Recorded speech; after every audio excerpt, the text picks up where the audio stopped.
When most people think about the big criminal empires of the 1980s, their minds drift straight to the sunny shores of Miami or the palm-lined streets of Los Angeles. And you can't blame them. I mean, we've all seen Scarface, right? All that sunshine, those pastel suits, babes in bikinis, speedboats cutting through the blue waters. But now while everyone was looking south, something fascinating was happening up in Buffalo, New York, of all places. And let me tell you, there was not a pastel suit in sight. I mean, unless it was buried under 3 layers of winter coats. This is the story about Donald Sly Green, a guy who looked at Buffalo's ice-cold streets and saw something that nobody else did. He saw an opportunity to revolutionize the entire East Coast drug trade. And folks, when I say revolutionize, I am not just throwing words around like confetti at a New Year's Eve party. His crew became known as the LA Boys. And trust me, that name meant a lot more than just being Lakers fans. While other dealers were squabbling over street corners like kids fighting over the last slice of pizza, Sly was building an interstate empire that made veteran cops' jaws drop. This wasn't just another gang. This was organized crime with a PhD in logistics. We're talking about a guy who built a $50 million cocaine empire. And in today's dollars, that's about a cool $140 million in buying power. But now here's what makes the story really interesting. This isn't just about the money. This is about a guy who looked at a map of America and basically said, you know what? Everyone else is doing it wrong. And then he proved it. Like Babe Ruth once said, it's not bragging if you can do it. Warning. The following video is meant for educational purposes only and should not be taken otherwise. Apex Crime Lords does not condone, encourage, or glorify the actions of the individuals covered in this program. Viewer discretion is advised. Keep watching until the end to see what's next on Apex Crime Lords. Now, to understand the rise of Sly Green, we need to understand Buffalo in the 1980s. And trust me, this wasn't the Buffalo of chicken wings and Bill's Super Bowl appearances.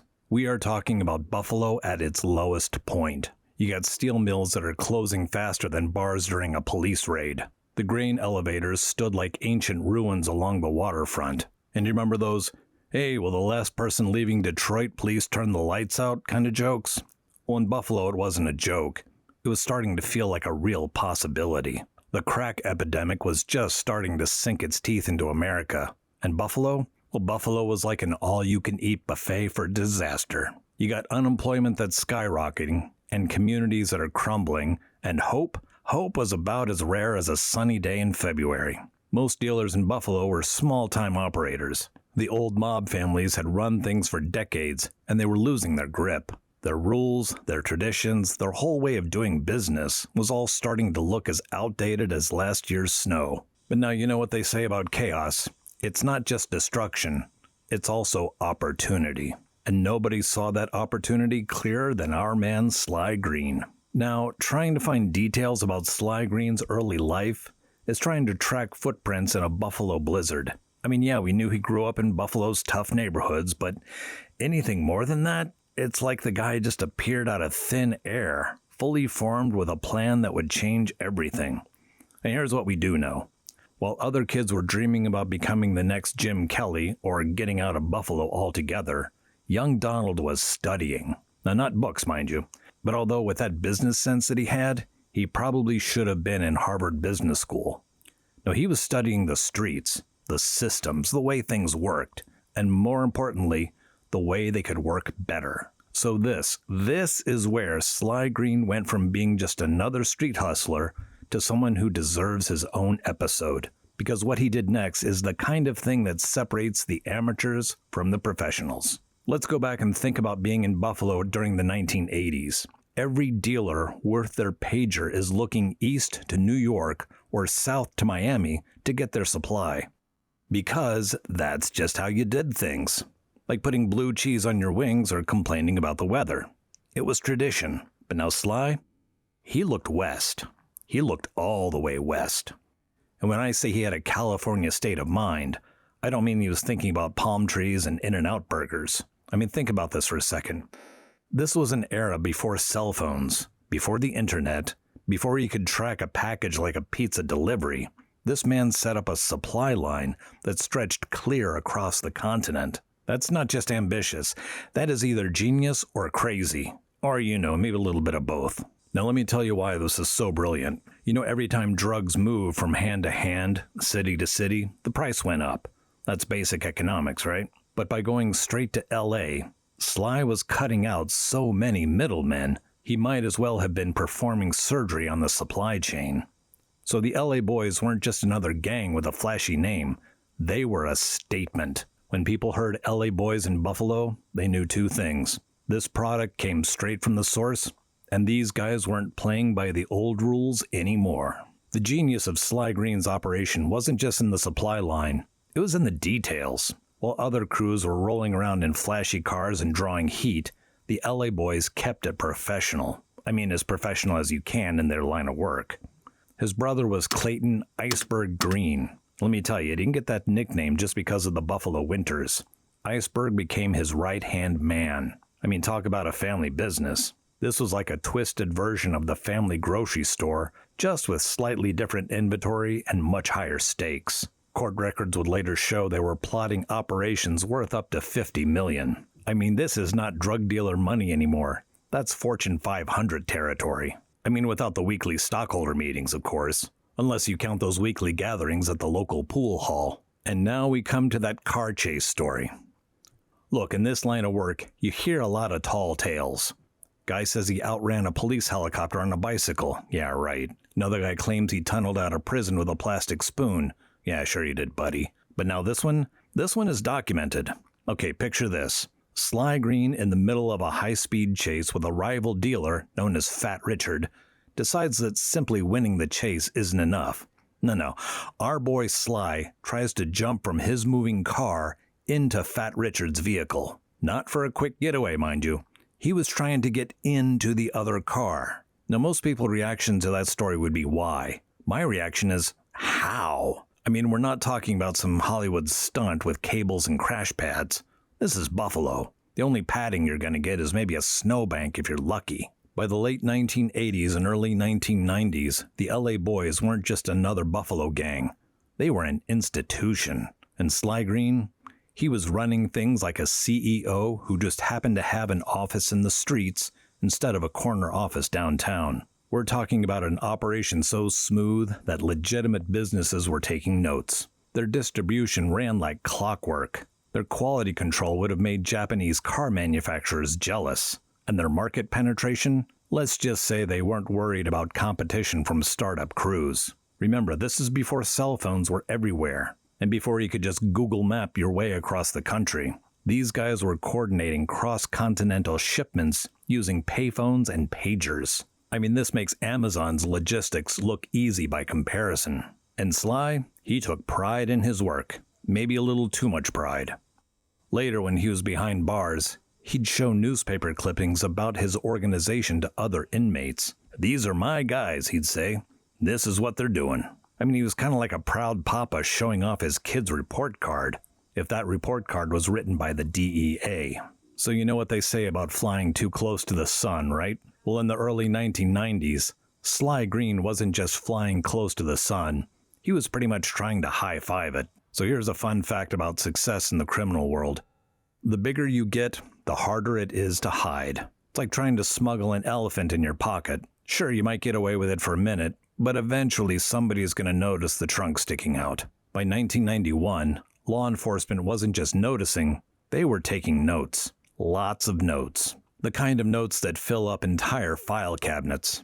And when Sly found himself in handcuffs facing murder charges, that was just the appetizer before the main course.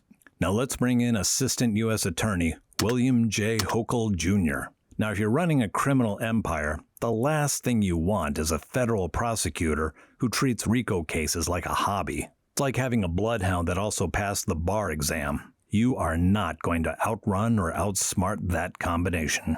So it's March 30th, 1994, and we are in the courtroom of Judge John Thomas Curtin. 7 weeks of trial that played out like a Hollywood movie, except nobody was getting a stunt double, and there definitely wasn't going to be a happy ending for the LA boys. This case had 27 defendants, I mean, that's not a trial, that's a family reunion, except nobody's getting dessert. The evidence laid out by prosecutors painted a picture so clear, you could have framed it and hung it in the courthouse. The numbers were staggering. 50 million in planned cocaine deals. That's not street corner money anymore. That's the kind of money that makes legitimate bankers jealous. I mean, that is the kind of money that makes IRS agents want to sharpen up their pencils. But our man Sly, he was not going down without a fight. He tried appeals, motions, legal maneuvers.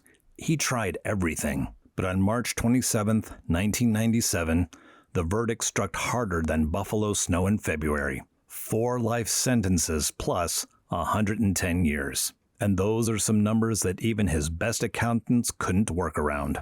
Now, when an empire falls in Buffalo, the echo carries all the way to Lake Erie. The collapse of the LA boys left a vacuum bigger than the potholes on Main Street after winter. And nature, especially criminal nature, abhors a vacuum. But now here's the thing about criminal empires. They never really die. They just kind of transform, like water turning into ice in a Buffalo winter. And speaking of ice, Sly's brother Clayton "Iceberg" Green found that out the hard way in 2006. The cops raided his place, and what do you think they found? Cocaine. Now, I'm no fortune teller, but I think I could have seen that one coming. It's like the old saying goes, the more things change, the more they stay the same, just with different names on the police report. So now, this is the part where things really get interesting. Because Sly Green's legacy isn't just in police files and court records. It's in the music, in the culture, in the very DNA of Buffalo streets. You got modern rappers like Westside Gunn, Benny the Butcher, all dropping Sly's name in their lyrics like he's some kind of urban legend. And in Buffalo, he kind of is. These guys were dealing in Buffalo during the 90s and 2000s, so they know the score. When they reference Sly Green, they're not just name-dropping. It's paying homage to a man who rewrote the rules. In 2020, Benny the Butcher named a whole song after him on Burden of Proof. By 2024, Westside Gunn had Sly Green featured on every track of his 11 EP. That is not just remembering history. That is immortalizing it. I mean, think about that for a second. You build this whole criminal empire, orchestrate this coast-to-coast operation, and what's your most lasting legacy? Getting a shout-out on a hip-hop track. Probably wasn't in the business plan when he was setting up those LA connections. But hey, life goes on. Now, you know what keeps criminologists and street historians up at night about guys like Sly Green? It's not the operation he built. I mean, that was impressive enough.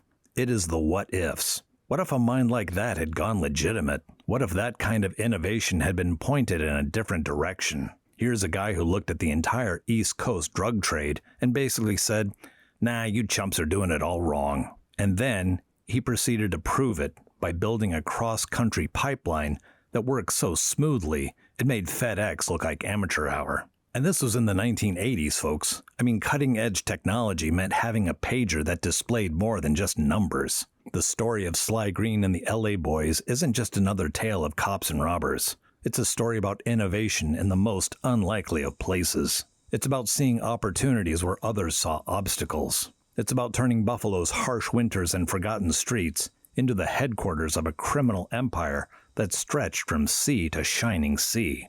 The same skills that put him behind bars for life, supply chain management, quality control, market expansion, brand building, those are the exact same skills they teach at fancy business schools. I mean, just with less illegal applications, hopefully. Up next on Apex Crime Lords, we're headed to Maryland to explore the story of Lou Dobkin and the Pagan Motorcycle Club. From Prince George's County to becoming one of America's most notorious motorcycle clubs, we'll take a look at how Dobkin helped shape the Pagans' destiny. How did this Maryland native build what would become one of the big 4 outlaw motorcycle clubs? And what role did he play in transforming a small brotherhood of 13 motorcyclists into a feared national organization? Don't miss this wild ride through one of the most fascinating chapters in outlaw biker history.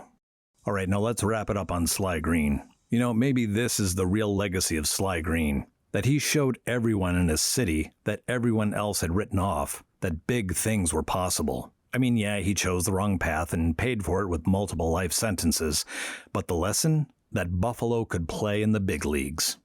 That stuck around. His influence on Buffalo's criminal landscape was like a lake effect snow. It changed everything it touched and stuck around a lot longer than anyone expected. The LA boys showed that you didn't need to be in New York City or Miami to build something big. You just needed vision, ambition, and apparently a really good winter coat. I mean, even today, decades later, you mention Sly Green's name in certain parts of Buffalo, and then you watch the reaction. Some folks see him as a cautionary tale, others see him as kind of a folk hero, and some are going to point to the destruction his trade brought to the community, while others admire the sheer audacity of what he built. Because sometimes the most interesting journeys aren't about where you're going. They're about how far you've come from where you started. In the end, Sly Green's story is pure Buffalo. Ambitious, resilient, and completely unconventional. Like trying to jump between moving cars in the middle of a chase. It was brilliant and crazy all at the same time. Though, I mean, getting your own song from Benny the Butcher isn't a bad start for a legacy. Even if it's not exactly the kind of immortality that most people aim for. Now let me ask you this.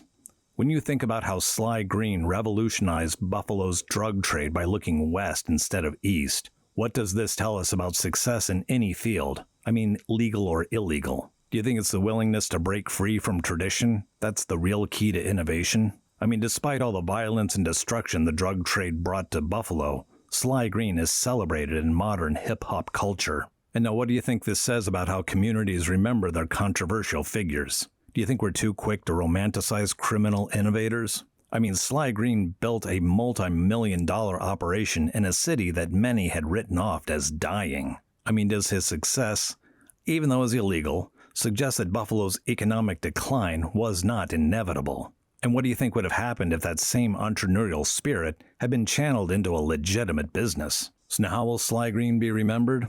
That's up for you to decide. Leave us your thoughts in the comments section below. Please like, comment, and give us a share. And remember, we're here to learn from history, not recreate it. So keep your car doors locked if someone tries to jump in during a high-speed chase. And until next time, stay safe and stay dangerous.